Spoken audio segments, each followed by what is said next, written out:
semana pasada, Dani Montiel, que es un crack, ¿no? Ahorita estaba rock and rollando aquí con la guitarra y de paso luego viene y nos da esta charla de la Biblia súper buena con todo el contexto histórico de la Biblia y todo, y me hace me sentir súper envidioso porque yo no puedo cantar.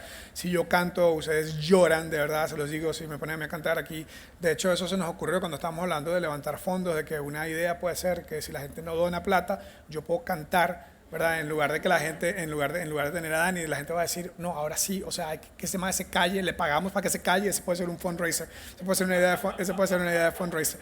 Pero bueno, el punto es que Dani, súper talentoso, comenzó a hablarnos de esta idea de reset, de reajustar, reconstruir y reiniciar. Y si algo hemos tenido que hacer en los últimos 2 años y 3 meses de post-pandemia es esas 3 palabras, ¿verdad? De reiniciar, comenzar de nuevo, reconstruir. A todos en algún momento nos va a tocar eso. Yo tuve mi primera experiencia con una gran transición de reiniciar cuando salí de Venezuela a estudiar. Había terminado la universidad, tenía casi 22 años y fui a estudiar un posgrado en Estados Unidos. Fue mi primera vez como inmigrante, fue mi primera vez estando sin mi mamá, sin mi familia, sin mi casa, ¿verdad? Y recuerdo esos primeros 6 meses de reajuste, de reinicio, ¿verdad? Fueron súper difíciles. Al mismo tiempo era algo muy positivo porque iba a estudiar, iba a prepararme más en mis estudios y todo esto, y aunque era algo positivo, fue algo muy retador. Cuando nos mudamos a Costa Rica fue en el 2011, fue otro momento de iniciar de nuevo y sentíamos como que, porque estamos haciendo todas estas transiciones al mismo tiempo, habíamos 1 año y medio antes de venirnos a Costa Rica, 1 año y medio, 2 años y medio antes nos habíamos casado, luego 1 año y medio antes ya estábamos embarazados y habíamos comprado casa, ¿verdad? Y luego cuando nos tocaba el tiempo de venirnos a Costa Rica, nuestro segundo hijo había nacido, entonces tenía un niño de 4 meses, tenía un niño de 1 año y como 5 meses y estaba empezando de nuevo en un país nuevo. Mi esposa no hablaba español y estaba aprendiendo a hablar español, y en fin, todo ese tiempo fue un momento de un montón de nuevos comienzos. Ahorita mismo, como les dije, estoy como comenzando una nueva faceta de mi vida donde estoy más enfocado aunque sigo súper involucrado en Open House, estoy también muy enfocado en consultoría empresarial y es como algo nuevo, ¿verdad? Aprendiendo un montón, retador, ¿verdad? Y toda transición, sea positiva o sea negativa, muchos les ha tocado transiciones negativas. Conozco recientemente personas que después de haber tenido una carrera muy larga tuvieron que salir de su trabajo, o comenzar de nuevo. Conozco a alguien que es parte de nuestra comunidad de Open House que con la pandemia su negocio cerró completamente. Muchos de ustedes tal vez les tocó hacer eso y él tuvo que pararse frente a un equipo de personas como de 10, 15 personas él decía, mira, estos los seleccioné yo a mano, los había entrenado, los había desarrollado, era mi gente con quien yo voy a la guerra, con quien yo daba alma y corazón por ellos, y me tocó decirles, tengo que despedirlos a todos, ¿verdad? Y ojalá que los pueda recontratar en algún momento, pero tengo que despedirlos a todos, y imagínense ese nuevo comienzo, ¿verdad? De una empresa de tener 15 años, 20 años haciendo algo y luego tener que empezar de nuevo. Eso es muy difícil. Tal vez a ti te ha tocado una transición, tal vez a ti te ha tocado comenzar de nuevo. Entonces, durante esta semana pasada, hoy y las próximas 2 semanas vamos a aprender qué tiene la Biblia que decirnos cuando nos toca temporadas de reajustes, temporadas de reconstrucción, temporadas de reinicio, donde nos toca tener que empezar algo de nuevo. ¿Qué nos tiene la Biblia que decir? Porque si no has pasado una transición de reajuste, de reinicio, de nuevo comienzo, de reconstrucción, en algún momento te va a tocar vivirlo, ¿verdad? Ojalá que sea positiva, puede también que sea negativa, porque así es la vida. Tenemos entre nosotros personas que han tenido que enfrentar un divorcio, tenemos entre nosotros personas que han tenido que enfrentar, como dije, un cambio de carrera, un cambio de trabajo, o si eres joven, tenés mucha gente joven aquí, bueno, todos están jóvenes aquí, pero si estás en la universidad y por ahí te tocó hacer un cambio de carrera, ¿verdad? El tener que hacer ese reajuste, ¿qué tiene Dios que decirnos en esos momentos donde estamos realmente comenzando de nuevo? Y escogimos un libro de la Biblia, 2 libros de la Biblia que en realidad son uno solo, el libro de Esdras, que está conectado con otro libro que se llama Nehemías, porque ese fue un periodo de grandes transiciones durante el texto bíblico. Sin embargo, antes de empezar a contarles la historia de Esdras y Nehemías, o continuar contándoles la historia de Esdras y Nehemías, porque ya Dani comenzó la semana pasada, voy a hablarles, para ponerlos en contexto, voy a hablarles comenzando con Jesús, con nuestro Señor Jesús. Entonces hoy vamos a comenzar leyendo en el libro de Lucas, en el capítulo 24. El capítulo 24 de Lucas es el que nos habla de la resurrección. Este es al puro final de el libro de Lucas. Lucas es uno de las 4 biografías de Jesucristo. Entonces estamos en la última parte del capítulo. Ya Jesús fue fue crucificado, murió y resucitó. Y recuérdense, los que han leído la historia o visto las películas en Semana Santa, que Jesús se le andaba apareciendo a la gente como si fuese un fantasma. La gente literalmente creía que era un fantasma porque había muerto y ahora estaba vivo otra vez, y la gente normalmente cuando se muere se queda muerta, ¿verdad? Y entonces la gente no podía creer que tenían a Jesucristo después de haberlo visto morir en la cruz. No podían creer que estaba de nuevo ahí. Jesús se le aparece primero a un grupo de mujeres, luego se le aparece a dos personas que caminan, se llama el camino de Maús, caminaron juntos por un rato largo,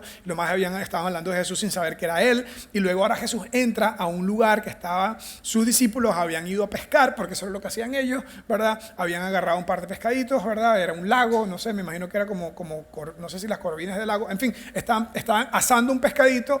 Y Jesús se aparece en ese momento donde estaban ellos, y esto es lo que sucede. Dice así: dicho esto, les habló paz a vosotros, algo así creo que le dijo. Saludándolos dijo, le mostró las manos y los pies, ¿verdad? ¿Se acuerdan de esa parte en Semana Santa? Y como ellos no acababan de creerlo a causa de ojo a esto, alegría y asombro. ¿Se imaginan las caras de los discípulos en ese momento? Estaban viendo a Jesús y están alegres. Jesús. Y después Jesús, como que, oh my God. O sea, como que el miedo, el asombro, estaban completamente overwhelmed, como inundados de estas dos emociones. Entonces, él, viéndolos asustados, les pregunta, y como la mayoría de ellos están pensando que es un fantasma, y los fantasmas no comen, Jesús le dice, ¿no tienen algo de comer? Si fuese tico hubiese dicho, no tienes hambre ahí, tengo hambre, 3 días que no como, ¿verdad?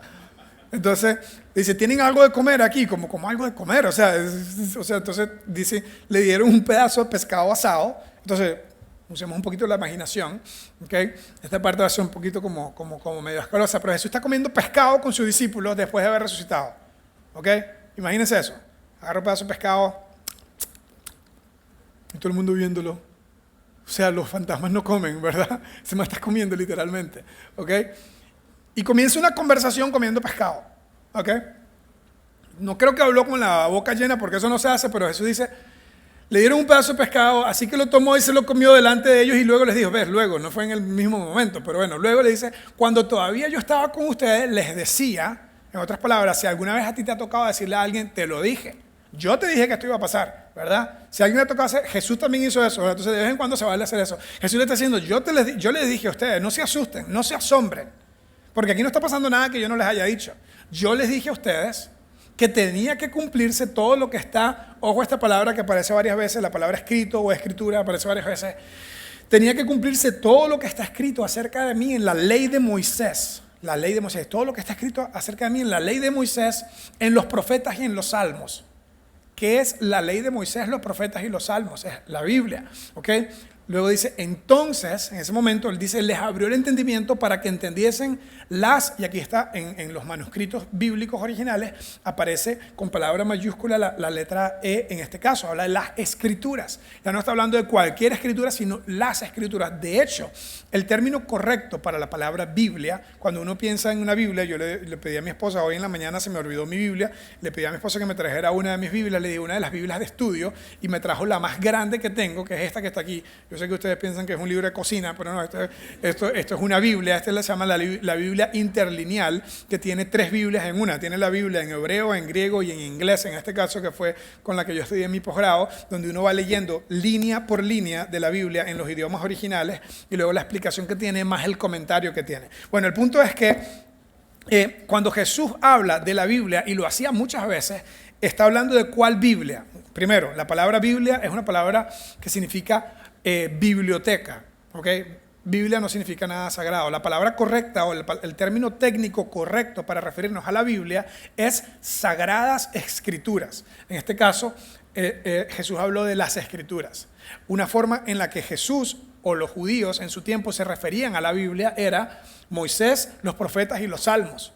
En otras palabras, nosotros en nuestro mundo moderno le llamamos a esto el Antiguo Testamento. Ok, entonces, esta es mi Biblia de estudio, este es el Nuevo Testamento y este es el Antiguo Testamento. De hecho, es más grande que el Nuevo Testamento. Estos son 39 libros que estuvieron en el canon y estos son 27 libros. Y como son muchos libros, en griego, biblios es biblioteca, y por eso quedó la palabra moderna Biblia, que nosotros conocemos. Ya aprendieron algo hoy. Pueden mañana decirle a su abuela, fui a la iglesia, abuelita, vea lo que aprendí, y se va a sentir orgulloso de usted.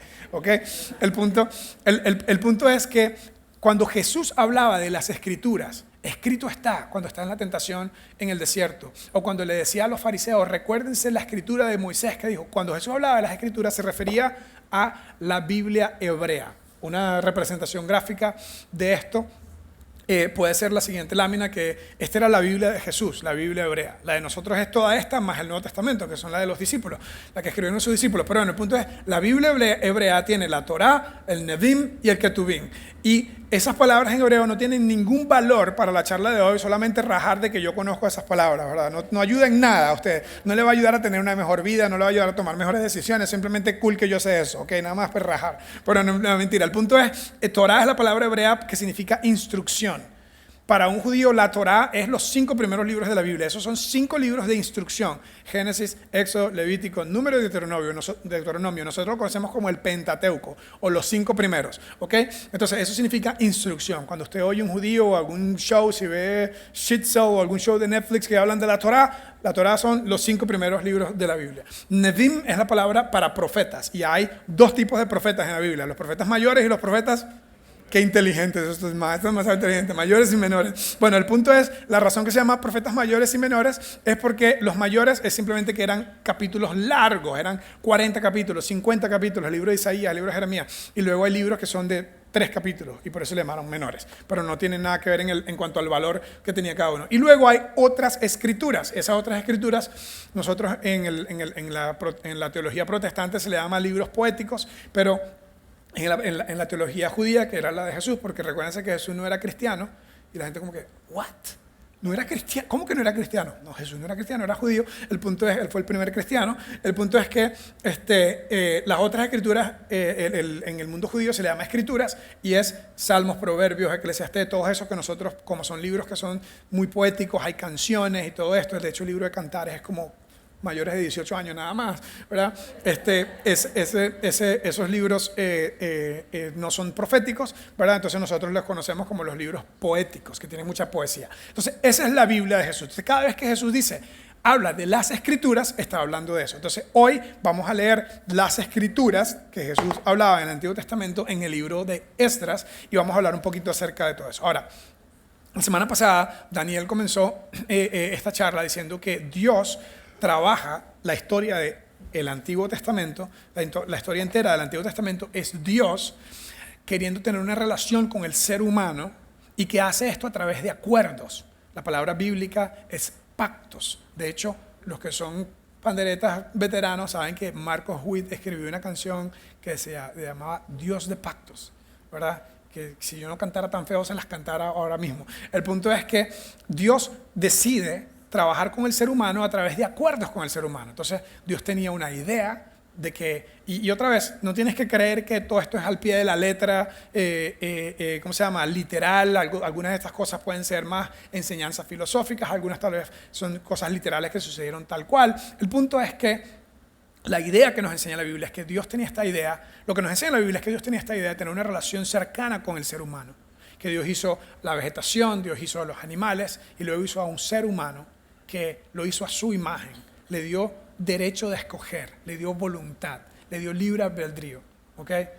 Y entonces la razón, lo que Dios quería es que el hombre utilizara, el hombre y la mujer, el ser humano, utilizara su libre albedrío para escogerlo a Él. Y cuando nosotros escogemos a Dios, cuando escogemos vivir como Dios manda, tenemos una mejor vida, tenemos verdadera felicidad. Y luego más allá de eso, lo que haya en la eternidad, como sea que eso sea, con Dios. ¿Ok? Esa era la idea de Dios. Y como el hombre escogió pecar, ¿verdad? En el jardín del Edén, ¿verdad?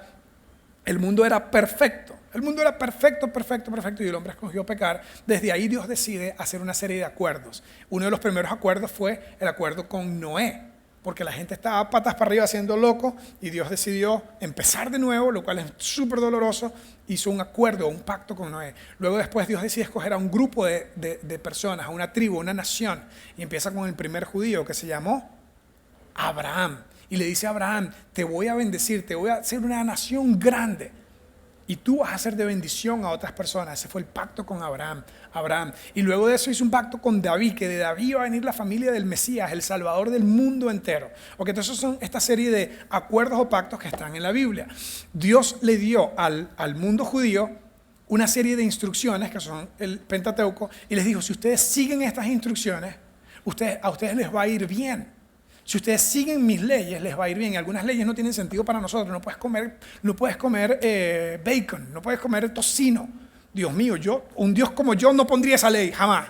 ¿Cómo es posible? No hay nada más sabroso que una hamburguesa con tocino. Bueno, habían algunas leyes que no tienen sentido para nosotros, pero eran súper estrictas. Y la idea entera de la ley es como cuando yo le digo a mis hijos una regla, les digo, no puedes tener electrónicos más de 1 hora. 1 hora de electrónicos. Y él puede decir, pero ¿cómo? No hay nada más sabroso que un electrónico 2 horas. Y no entiende, mi hijo no entiende por qué yo creo que él pase 8 horas con el iPad, no es bueno para él. Y así igual la gente judía y así igual incluso nosotros hoy podemos sentir que algunas de las leyes de Dios no tienen sentido para nosotros, pero Dios está diciendo como un buen padre, créeme, esto es lo mejor para ti, yo quiero lo mejor para ti. ¿Okay? Y como un buen padre yo también tengo muchas veces que implementar un sistema de consecuencias.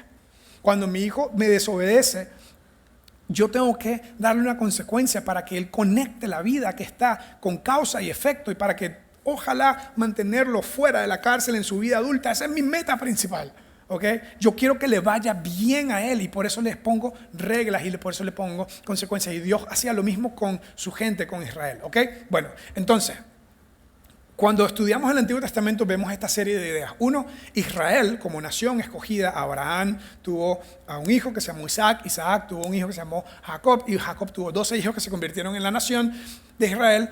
Dice Israel debía, y yo creo que esto es una lección para nosotros, aunque no somos judíos, no somos Israel, somos ticos, venezolanos, ya no sé dónde soy, la verdad, de aquí y de allá. El punto es, nosotros debemos buscar a Dios. Israel debía buscar a Dios. ¿Qué significa buscar a Dios? Buscar a Dios significa servirle, hacer lo que yo pueda para servir a Dios, servir al prójimo y con todo el corazón y hacerlo recto, obedecerle, hacerlo recto a los ojos de Dios.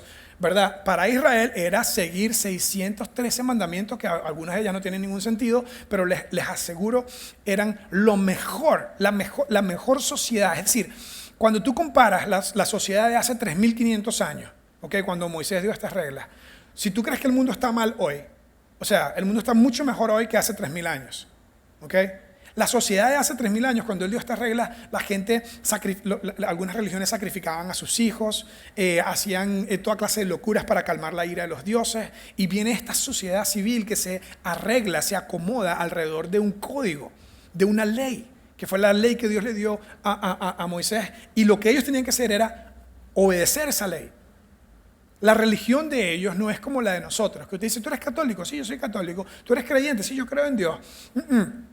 La religión de ellos era, ¿tú comes carne de cerdo o no? ¿Tú guardas el sábado o no? ¿Tú honras a tu padre o no? ¿Tú das los 3 diezmos? Porque habían 3 diezmos. Nosotros nos quedamos a veces, no usa la palabra diezmo, eso es pecado, eso es caca, no se hace, no se habla eso. En la religión de ellos habían 3. Y para ellos era, ¿lo hacemos o no lo hacemos? No hay zona gris aquí. Y la idea era Dios diciéndole, esto es lo mejor para usted. En el mundo en el que ellos estaban, eso era lo mejor para ellos. Es como yo diciéndole a Liam, no tengas el iPad todo el día porque eso no es bueno para ti. Solamente, y aunque él no entienda, solamente hágalo. Y si usted lo hace, a usted le va a ir bien. ¿Okay? Entonces, ellos tienen que hacerlo recto ante los ojos de Dios, que era seguir la ley. No se preocupen, nosotros no tenemos que seguir la ley, eso es para los judíos, ¿verdad? Luego, ¿cómo se ve esto? Orientar tu vida entera alrededor de lo que Dios enseña. Eso sí es algo que podemos hacer nosotros. Orientar, reorganizar, repriorizar nuestra vida alrededor de lo que Dios enseña. ¿Okay? Que nuestra creencia sea expresada con nuestra vivencia. No podemos decir que somos creyentes como yo con la dieta. Yo con la dieta ketogénica la conozco perfectamente, pero no la practico. No la practico porque no hay nada más sabroso que una pasta con pan y ajo, ¿verdad? Y eso no se puede en la dieta ketogénica. Entonces el punto es, la mayoría de la religión de nosotros es como mi dieta ketogénica, donde me gustarían los beneficios, pero la verdad me gusta mucho el pan, ¿verdad? Entonces no la practicamos. Entonces, para un judío eso no tiene ningún sentido, ¿verdad? O lo haces o no lo haces, o guardaste el sábado o no lo guardaste, o te comiste el cerdito o no te lo comiste, ¿verdad? Y así era la religión de ellos, y Dios quería que ellos tuvieran una fe activa que los llevaba a la obediencia. Una fe activa que los lleva a la obediencia. Lo mismo quiero yo con mis hijos. Y ojo, estoy comparándome con Dios y a Liam con todo el resto de nosotros. Pero el punto es, lo mismo quiere un papá para sus hijos. Yo quiero que Liam crea que lo que yo le estoy diciendo a él es para el bien de él. Pero al final del día, si no lo cree, lo que a mí me interesa es que él me obedezca, porque yo sé que eso es lo mejor para él. Yo creo que Dios es igual con nosotros. Entonces, la fe del creyente se ve reflejada en su estilo de vida. Okay, yo no puedo decir que yo hago dieta ketogénica y como pasta, ¿verdad? La fe del creyente se ve reflejada en lo que hace, en lo que él pone en práctica. Y luego dice, esta es una gran creencia que yo tengo, más importante que creer es hacer, ¿verdad? Más importante que creer es hacer. Estamos muy preocupados si creo o no creo, si Dios vino o no vino, si esos libros son sagrados o no son sagrados. Lo más importante es lo que hacemos, y usualmente mientras vamos haciendo las cosas correctas, Dios empieza a darnos los resultados, ¿verdad? Entonces, ¿cuáles son los beneficios o los resultados de esto? ¿Cuáles son los resultados de una vida que busca a Dios y que reorganiza su vida ante Dios? Para Israel era bendición. Si usted hace lo que Dios dice, usted va a ser bendecido. Diría mi pastor en Venezuela, bendición es 3 veces feliz. Bendición es 3 veces feliz. Una persona bienaventurada, bendecida, es 3 veces feliz. Es feliz, feliz, feliz. Como la canción esa, hay una canción ranchera, creo que dice así, que sea feliz, feliz, feliz, ¿no? Bueno, el punto es que la bendición no escuchan rancheras en Spotify ustedes, obviamente, ¿verdad? No conectó ese chiste, pero no importa, no hay problema, no importa, yo escucho de todo. El punto es, bendición significaba para ellos familias grandes, ¿verdad? Familias numerosas, ¿verdad? Algunos de ustedes dicen, yo tengo demasiados primos, ¿verdad? Yo por ese lado soy re bendecido. ¿Ok? Proyectos de construcción exitosos, construyeron el templo y construyeron otro templo y construyeron la casa del rey y construyeron, o sea, era como que el país era próspero, estaba creciendo. Riquezas y honor también, ¿verdad? En el Antiguo Testamento los judíos, si ellos obedecían a Dios, iban a tener riquezas, iban a tener honor, les iba a ir bien, económicamente les iba a ir bien. Si usted pone en práctica la ley, económicamente le va a ir bien, porque esa ley decía, en términos financieros, los organizaba demasiado bien. Decía, esto es para Dios, esto es para los sacerdotes, esto es para esto, y todo esto es la forma como usted se va a ganar la vida, y los que lo seguían lo lograban. Personalmente yo nunca he conocido a un judío pobre, ¿verdad? Y entonces, en cierta forma, cuando ellos hacen eso, les va bien. Y luego, esta es la más importante, paz en la tierra, ¿verdad? Si ustedes hacen lo que Dios dice, ustedes van a tener paz. Y mi pregunta de otra vez, esto es muy filosófico, pero ¿por qué Dios quería esto? Dios quería esto porque Dios quiere a los judíos más que a los ticos, o porque Dios quiere a los judíos más que a los árabes. No, porque Dios quería un grupo de personas que les va bien para que pudieran ayudar a los demás. Para que cuando la gente volvía a ver, decía, mira, este cómo trata a su esposa. Aquí está este humillando, ultrajando, abusando a su esposa, y este no. ¿Qué tiene usted que no tengo yo? Venga y le cuento. Para que unos tenían esclavos y trataban a sus esclavos terribles, y estos otros les pagaban a las personas, los tenían como empleados y no como esclavos. ¿Cómo está viviendo él? No tenían pobreza entre ellos porque todos compartían unos entre otros. Y yo creo que el plan de Dios siempre ha sido que la gente que lo sigue a él, que está en sync con él, siga sus enseñanzas y les vaya bien para que puedan ayudar al mundo a su alrededor, porque Dios ama a todos sus hijos, no solamente a los de una raza o a los de una nación. ¿Ok? Entonces, ¿cómo vamos hasta ahora? Bien. ¿Sí me están siguiendo? Ok, entonces, el plan del Antiguo Testamento era, ustedes busquen a Dios, a ustedes les va a ir bien. ¿Ok? En ese contexto, los judíos se parecen mucho a los ticos y a los venezolanos, y creo que es nuestra naturaleza humana que compartimos. ¿Qué hicieron ellos? Hicieron todo lo que la ley decía de los 613 mandamientos. Póngale 0. Vez tras vez hacían lo que tú y yo hacemos. ¿Qué es lo que más tú y yo hacemos? Lo que nos da la gana. No lo que dice tu mamá, lo que dice tu papá, lo que dice tu pastor, que tu pastor ya no sabemos ni qué dice ni qué cree, ¿verdad? Más abierto al MAE. Pero usted no hace usted hace lo que usted quiere. Y en eso, usted se parece a mí. Y en eso, yo me parezco a Israel. ¿Verdad? Hacemos lo que nos parece bien a nosotros, ¿verdad? ¿No te ha pasado alguna vez que dices, no, ya yo llegué al límite y la verdad yo lo que no puedo es con esto? Y por allá la Biblia dice, un proverbio dice, no seas sabio en tu propia opinión. ¡Ra! Ahí está el machetazo. Yo no puedo hacer esto. Y Dios dice, no seas sabio en tu propia opinión, no hagas lo que tú piensas, haz lo que yo digo. No veas el iPad 8 horas, haz simplemente lo que Dios dice. Entonces, tú y yo nos parecemos a Israel. En lugar de que tuviesen paz en la tierra, vinieron otras naciones y los conquistaron porque ellos desobedecieron todo lo que decía Dios. En el momento en el que se encuentra el libro de Esdras, es el año 586.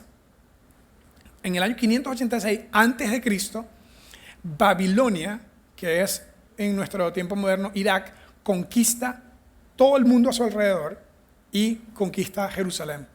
Unos años después de conquistar a Jerusalén, pusieron un rey ahí, un rey títere, le llamaban un rey que no era realmente rey, y Luego, unos años después, vino otro general que se dio cuenta que estaban adorando en el templo de Jerusalén todavía y destruyó el templo, entró con sus caballos y con sus animales, defecaron en el templo, profanaron el gran templo que tenía la presencia de Dios en este lugar y se llevaron presos, o cautivos es la palabra bíblica, se llevaron cautivos a todos los judíos que quedaban ahí a Babilonia. ¿Okay? Esta es la historia de Daniel, cuando Daniel y sus amigos estaban súper jóvenes y se los llevaron y les enseñaron el idioma de Babilonia, los tiraron en el foso, en el foso de los leones fue mucho después, pero los tiraron en un sartén enorme, un horno de fuego, en fin, ya me estoy confundiendo con todas las historias. El punto es que ese es alrededor del mismo tiempo, el libro de Daniel y el libro de Esdras están relativamente en el mismo tiempo. Pasaron 70 años en Babilonia y vino un rey vecino, persa. Persia es, ¿qué país? Irán. Un erudito aquí, venga usted a dar la clase de usted. Bueno, entonces, el rey de Persia se llamaba Ciro, ¿ok? Ciro, el rey de Babilonia se llamaba Nabucodonosor. Para los que van a ser mamás y están buscando nombres para sus hijos, aquí hay alguna idea. Nabucodonosor, ¿ok? Bueno, entonces, 70 años después de Nabucodonosor, había uno de sus nietos. Uno de los nietos de Nabucodonosor era el rey y estaba haciendo una fiesta, esto está en el libro de Daniel, estaba haciendo una fiesta, mandó a sacar toda la menorá y todos los instrumentos de que se habían robado los judíos para decirles, ja, nosotros somos los más fuertes aquí porque le ganamos todas las guerras del mundo. Y estaban básicamente desfilando los trofeos que se habían sacado de cada pueblo que conquistaban y apareció una mano en la pared. ¿Se acuerdan de esa historia? Apareció una mano en la pared y empieza a escribir y escriben en arameo. Y el maestro no hablaba arameo, el maestro hablaba babilonio, lo que sea que hablaban esos maestros en ese tiempo. Y empieza, y el maestro se le pasó ¿cómo se llama? La tapiz que tenía. Se le pasó el tapiz y dice, ¿qué dice eso? ¿Qué dice eso? ¿Qué dice eso? Y mandaron a buscar a Daniel, que ya estaba roco allá, estaba viejito, estoy hablando súper mal hoy en tico, ¿verdad? Mandaron a buscar a Daniel, Daniel viene y dice, ahí dice, mene tekelu parsin. ¿Usted no quiere saber lo que eso dice? No, si quiero saber lo que eso dice. Créame, usted no quiere saber lo que eso dice. Usted ha sido pesado en balanza, ha sido hallado falto y su reino se le va a dar a los persas. Ja, qué chistoso este viejito, váyase para allá. Y siguieron la fiesta. Esa noche hubo un golpe de estado contra el rey Belsasar, que era el nieto de Nabucodonosor, y un solo hombre murió, el rey. Y luego Ciro se hizo rey de Babilonia. Y se hizo rey, emperador de Persia tomó Babilonia, y como Babilonia tenía Jerusalén, pues ya ahora le pertenecía a él. El punto es que Ciro, unos años después, dice, todos los que no salen de aquí se me van. Si usted se quiere regresar a su país, regrésese, a mí no me importa. Y los judíos dijeron, podemos ir a nuestro país. Y le digo, sí, especialmente los judíos que son demasiado religiosos, vayan y reconstruyan su templo, reconstruyan su ciudad. Es más, yo les ayudo con la plata. Y básicamente el rey Ciro financió el proyecto de reconstrucción de Israel y la reconstrucción de su propio templo. Y mandó a 3 personas, otra vez lo que andan buscando nombres, Zorobabel, el primero. ¿Se imagina? Usted pensaba que su abuela ponía nombre feo. Zorobabel el primero. Zorobabel fue el líder político de la reconstrucción, el líder político. Entonces, y ojo a esto, ¿sabe de quién era familia Zorobabel? Del rey David. ¿What? David. Era como que viene de nuevo el imperio judío, viene de nuevo es más, podría ser el Mesías, porque viene un Mesías de David. ¿Ok? Entonces Zorobabel comienza el proyecto de reconstrucción de Esdras capítulo 1 a Esdras capítulo 7. Está Zorobabel reconstruyendo, hay un montón de retos, hay un montón de resistencia, pasan como 18 años y después mandan a Esdras a reconstruir no la parte, no el sistema político organizativo de Jerusalén, sino a reconstruir la parte espiritual, y la representación de su espiritualidad era el templo de Salomón. Entonces viene Esdras a reconstruir el templo, ¿ok? Y en ese proceso de reconstrucción pasan varios años, ya habían pasado 18 años desde que vino Zorobabel, y Esdras se da cuenta de que Liam, ustedes y yo tenemos una cosa en común: hacemos lo que nos da la gana. La gente que se había regresado de Babilonia a Jerusalén, ¿sabes qué estaban haciendo? Estaban comiendo hamburguesas con tocino, estaban trabajando el día sábado, y lo peor, se estaban casando con las mujeres de las zonas vecinas, que fue el peor de los pecados. ¿Sabes por qué? Porque la Biblia dice que en el Antiguo Testamento un judío no se podía casar con una mujer que fuese de otro país. ¿Por qué? Porque los hombres cuando se casan, los hombres siempre hacen lo que la mujer dice, ¿verdad? Entonces le decía, si usted se cansa con una mujer que no sea de su religión, usted va a terminar haciendo lo que ella dice. Las cosas no han cambiado en 3000 años, ¿verdad? Algunas cosas nunca cambian. Esto es un relajo, esta clase de Biblia aquí. Bueno, el punto es que, en serio, yo soy de Venezuela y mi primer idioma es el español. Mi esposa es de Estados Unidos y su primer idioma es inglés, ¿verdad? Como decía un amigo mío venezolano, decía que gracias a Dios que yo no nací en Estados Unidos porque no se habla inglés. Bruto. El punto es que mi esposa habla inglés, yo hablo español, adivinen cuál es el primer idioma de mis hijos. Entonces, la Biblia sabia decía, si usted se casa con una mujer que sea politeísta y que sacrifique niños o que haga cosas raras de religión o que no haga la de usted, créame, sus hijos va a ser la religión de la mamá. Entonces no se case con mujeres, no es que Dios odia a las mujeres de otro lado, no, es que Dios quería mantener la instrucción para que pudiera haber bendición y para que todo el mundo estuviese bien. Entonces, ¿qué hicieron los muy tercos? Comieron tocino, trabajaban el sábado y se casaron con la primera guapa que vieron, ¿verdad? Y vino Esdras, se pone la mano en la frente y dice, no aprendieron nada, 70 años de esclavitud por esto y están haciendo lo mismo. Resulta que Esdras era una persona que nosotros debemos seguir su ejemplo. Mira lo que dice Esdras, capítulo 7, versículo 10. Dice, Esdras se había dedicado por completo ayúdenme a leer la parte en amarillo. Esdras se había dedicado por completo a estudiar la ley del Señor y a ponerla en práctica. O sea, Esdras decía, el iPad 1 hora, hay 1 hora. Y se ponía un timer y en 1 hora paraba. No sé por qué, mi papá quiere que yo vea el iPad 1 sola hora. Yo creo que 1 hora y 5 no hace daño. Pero yo a los 60 minutos paro. Y voy a caminar el perrito y voy a hacer otras cosas. Que Dios no coma tocino. Es más sabroso que es el tocino. Que no me case con esa maestra. Bien, re guapa están esas moabitas. Pero Dios dijo que no. Él se había dedicado a estudiar y se había dedicado a poner en práctica. Nosotros somos como Liam.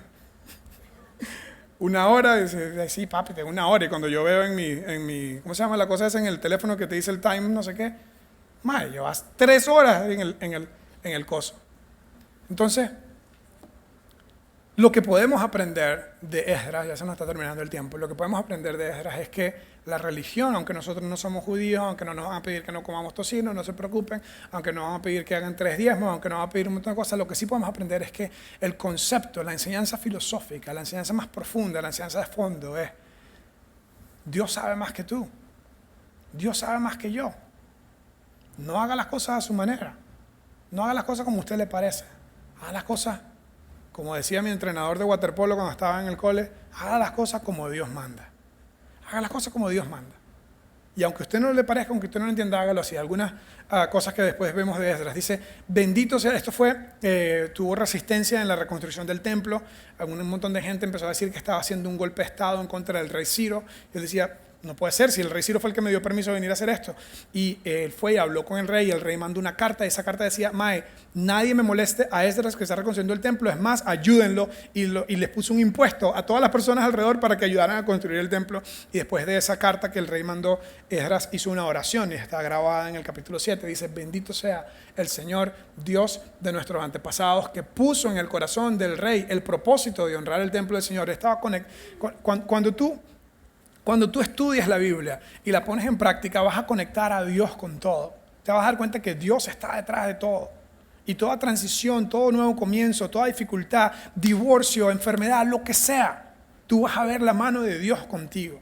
Cuando tú te dedicas a estudiar y a poner en práctica lo que estás estudiando de la Biblia. Dice, fue Dios que puso en el corazón del rey el propósito de honrar el templo en Jerusalén por su infinito amor. Él me ha permitido, es Dios quien me ha permitido recibir el favor del rey y de sus consejeros y de todos sus funcionarios importantes.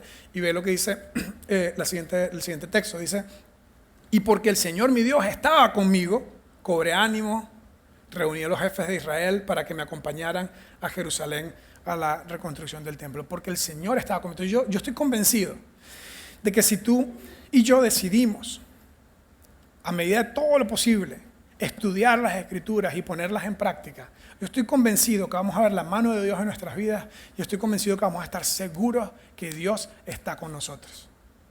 Y en medio de cualquier transición, en medio de la pérdida de una relación, en medio del comienzo de una nueva relación, en medio de un divorcio, en medio de perder un trabajo, de que te defraude o te hagan fraude un socio, lo que sea, transición positiva, negativa en el medio, si tú te dedicas a estudiar lo que Dios dice y a ponerlo en práctica, tú vas a experimentar la mano de Dios y vas a poder decir, Dios está conmigo.